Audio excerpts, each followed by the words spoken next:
David Licauco spotted ang pag-alalay sa kanya ng babaeng ito. Sino siya ating kilalanin?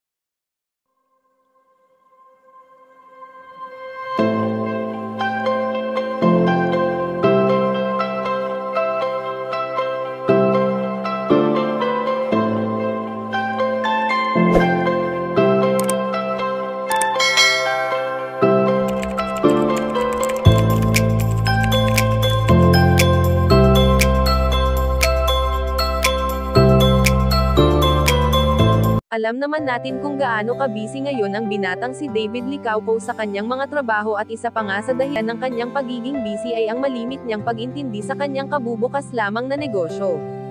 Kung ano man ang tagumpay na nakakamit ngayon ni David Licauco ay lubos niya itong ipinapagpasalamat sa itaas at isa pa nga sa pinagpapasalamat niya ay ang nakatambal niya ang isa sa sikat na aktres na walang iba kundi si Barbie Forteza.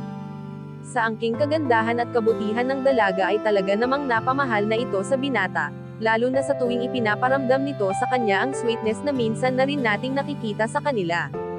Bagamat nagkaroon sila ng kani-kanilang karelasyon noon ay hindi naman nagbago kung ano ang pagmamahal na mayroon sa bawat isa sa kanila, at matagumpay nilang nagagawa ang kanilang trabaho.